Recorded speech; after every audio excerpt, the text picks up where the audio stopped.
Hey guys, this is Hokma Finance Canada.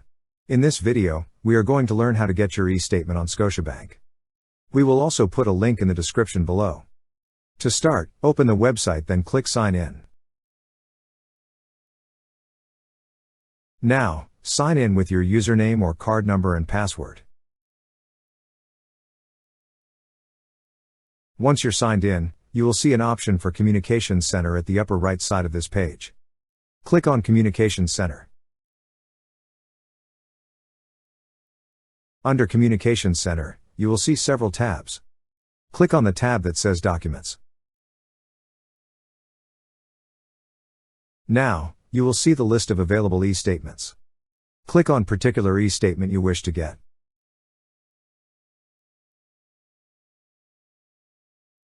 Then it will be automatically downloaded. And you will be able to view the selected statement. That's how you get your e-statement on Scotiabank. Thank you so much guys for watching, and if you have not yet subscribed to our YouTube channel, please subscribe to our YouTube channel as we create tech videos related to financial apps almost every day.